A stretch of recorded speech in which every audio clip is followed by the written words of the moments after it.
Hola, ¿qué tal? Bienvenidos a esta quinta y última sesión del curso. Todavía haremos un video para hacer como unas conclusiones y nos estaremos viendo al menos un par de veces más. Pero bueno, vamos a terminar nuestro programa con este tema que es el arte posmoderno y la estética de la fragmentación. Voy a hacer, pues por cuestiones ahorita prácticas, voy a hacer el video un poco más corto que los anteriores. Eh, Recuerde, aquí tienen un poco el temario de cómo hemos estado siguiendo nuestro camino y en este caso vamos a terminar. La vez pasada estuvimos hablando sobre cómo el capitalismo y la sociedad de consumo y la globalización y el mercado han tenido un efecto sobre el arte, de manera que llegamos a esta última parte, a hablar justamente del fenómeno del arte, en particular, vamos a decir, desde mediados del siglo XX hasta nuestros días. Y bueno, pues con eso terminaremos este curso de estética. Aquí está. La vez pasada teníamos estas imágenes del arte pop de los años 50, 60, 70. Hablábamos de este caso, pero bueno, voy a pasar rápido las imágenes. Me voy a quedar con esta de también de Jeff Koons, que por cierto hace poquito puso una muy controvertida afuera de uno de los grandes museos de París. Puso una de sus esculturas que es una especie de mano con tulipanes, ¿no? Eh, bueno, pero vamos a quedarnos con esto ahorita por lo pronto. Eh, lo primero sería, bueno, a ver, déjenme, ahorita les pongo la imagen esta. Tendría yo que estar un poquito más organizado por ser la última sesión, pero bueno. Vamos a suponer, a empezar con esto para que se entienda bien. Hablamos de fragmentación porque antes hablamos de una unidad, es decir, hay una unidad que en algún momento se rompe y como se rompe, se fragmenta y entonces digamos que el enredo es si se puede regresar a la unidad o si ya una vez que está roto, ya se jodió y ya se va a quedar así. Bueno, no necesariamente que se joda, ¿no? Pero bueno, vamos a suponer que tenemos una taza, bueno, este es un pocillo, pero vamos a suponer que tienen una taza de cerámica y se les cae. La taza es una unidad, pero si se les cae, se rompe, se fragmenta en muchos pedacitos. ¿Cuál es el pedacito? ¿Cuál de todos esos pedazos es la taza?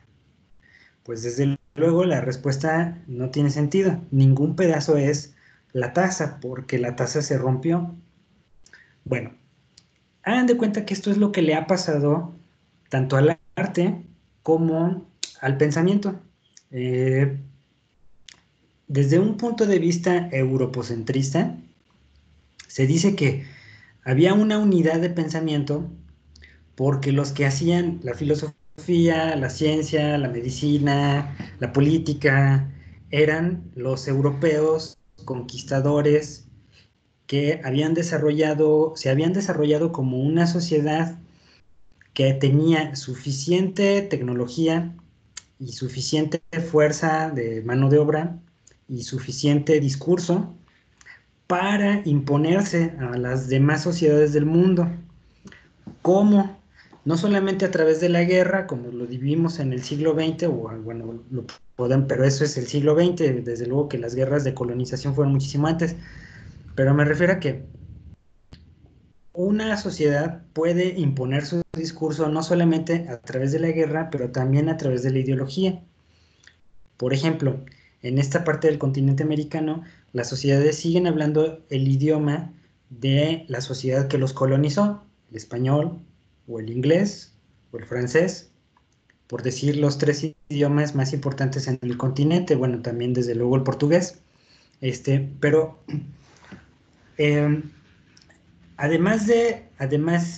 y ese es un ejemplo porque vemos que la imposición política y de fuerza ya se acabó, ya desde hace siglos, ya los españoles no dominan estos territorios, sino que ha habido una guerra de independencia y las colonias se separaron, etcétera, ¿no?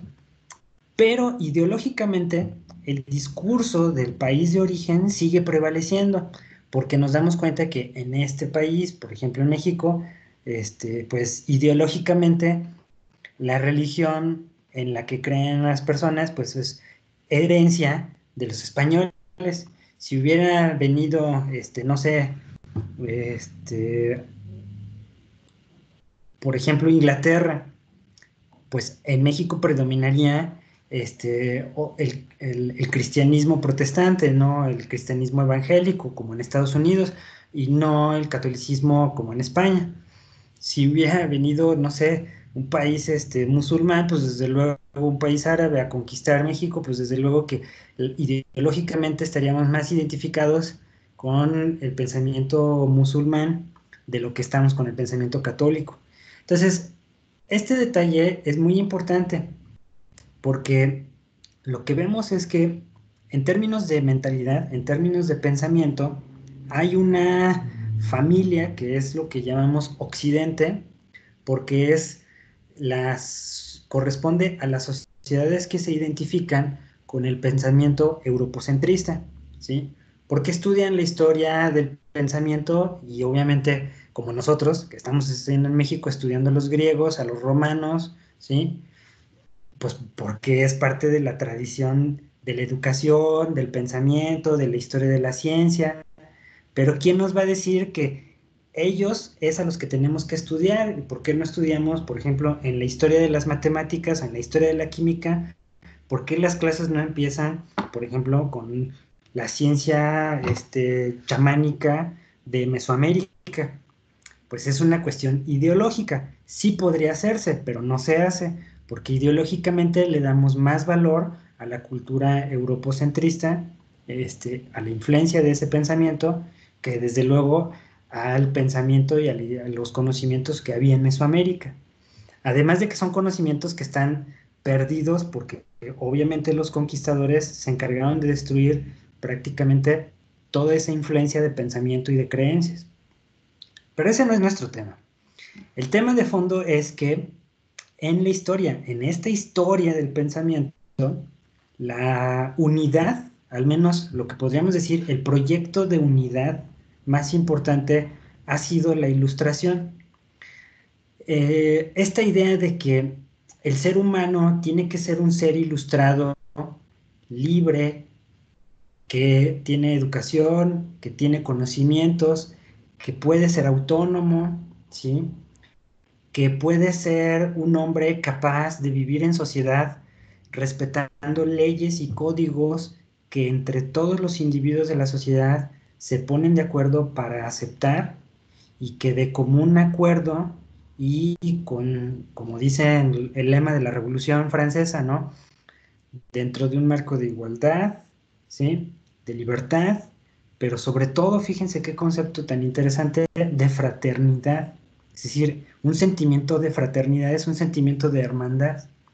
Entonces, este proyecto de la ilustración es como la unidad del sueño dorado de de la historia de la cultura, ya dijimos, de la cultura europocentrista, y que desde luego se va a ir desarrollando pues con la idea de la democracia, de los derechos humanos, de la educación universal de las personas, de la emancipación, etcétera, ¿sí? Pero bueno, entonces todo suena pues, de perlas, ¿no? O sea, ¿quién no quisiera que la sociedad alcanzara todos esos ideales? O sea, ¿quién no quisiera que todos los ciudadanos de México fueran ciudadanos ilustrados? Pero bueno, en la práctica no es así. En la práctica, algunos no tienen ni siquiera la educación primaria, otros no tienen ni siquiera pedigrí, ¿sí? Y otros, o sea, apenas si son poco más contagiosos que el coronavirus, por decirlo así. Ah, bueno, es un pésimo chiste, pero ya quedó grabado. Bueno, el caso es que en la práctica pues no es así. Pero bueno, ese es el ideal. Y digamos que mientras el ideal esté ahí entero como la taza, funciona, ¿sí? Porque, pues, ¿quién va a criticar la democracia? ¿Quién va a criticar la libertad? ¿Quién va a criticar que todos los seres humanos son iguales? ¿Sí? O sea, ¿quién le va a decir a las mujeres, ¿cómo crees que somos iguales? Pues no somos iguales, o sea, nada más obsérvate y con eso tienes para ver que no somos iguales.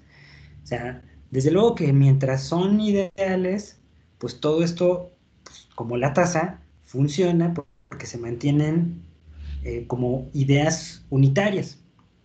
Pero ya hemos estado hablando en el curso, sobre todo cuando nos referimos a los filósofos, que esto no se queda así, y que en algún momento la sociedad empieza a ser crítica de todo lo que le viene del pasado.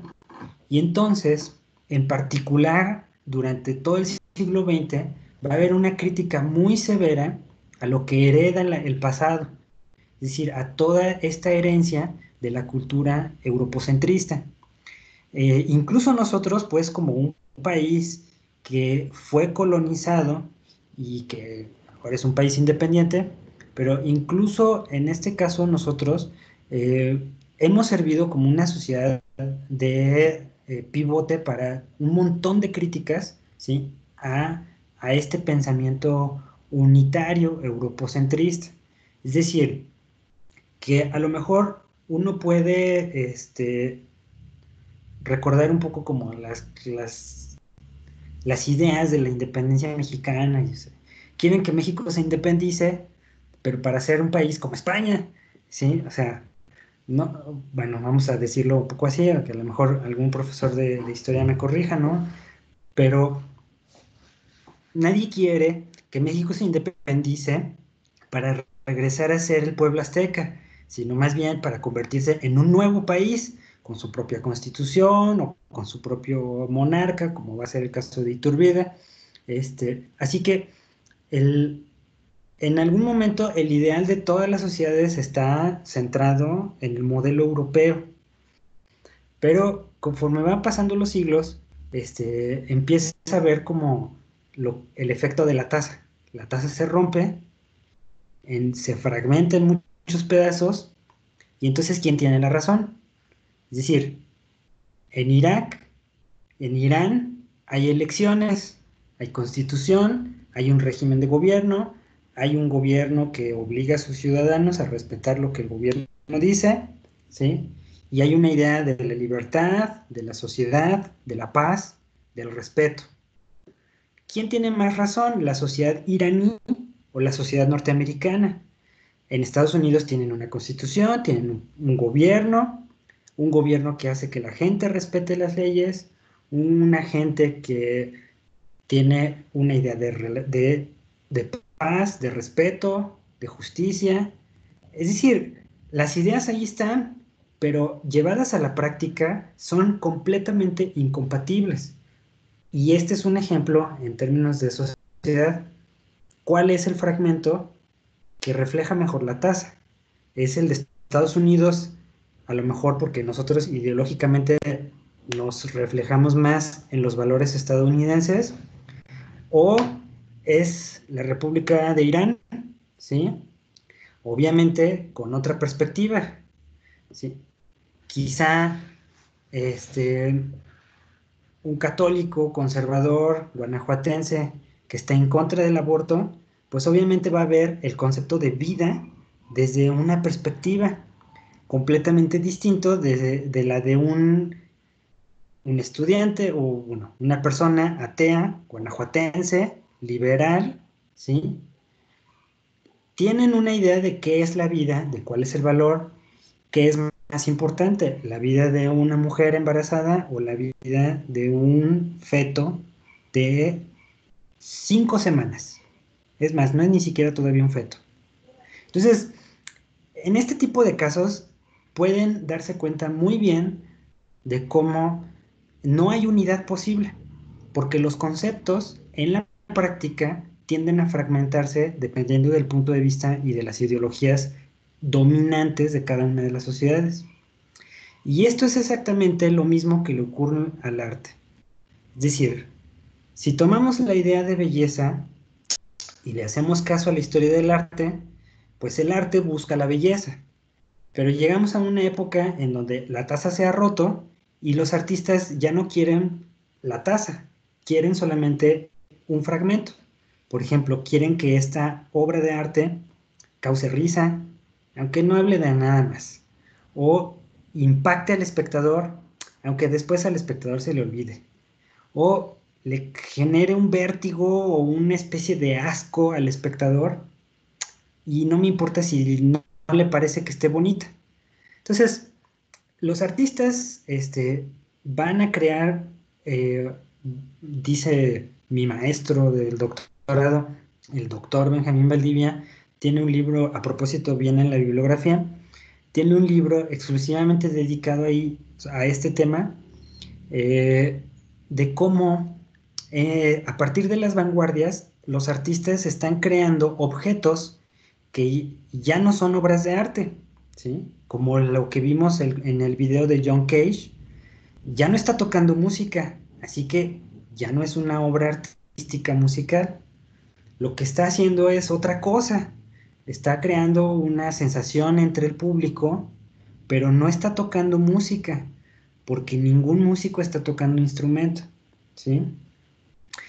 Entonces, entramos en una época que es lo que algunos teóricos llaman la posmodernidad, es decir, una época después de la época moderna, pero no es una época distinta, sino que es más bien una época completamente mucho más moderna, ¿sí?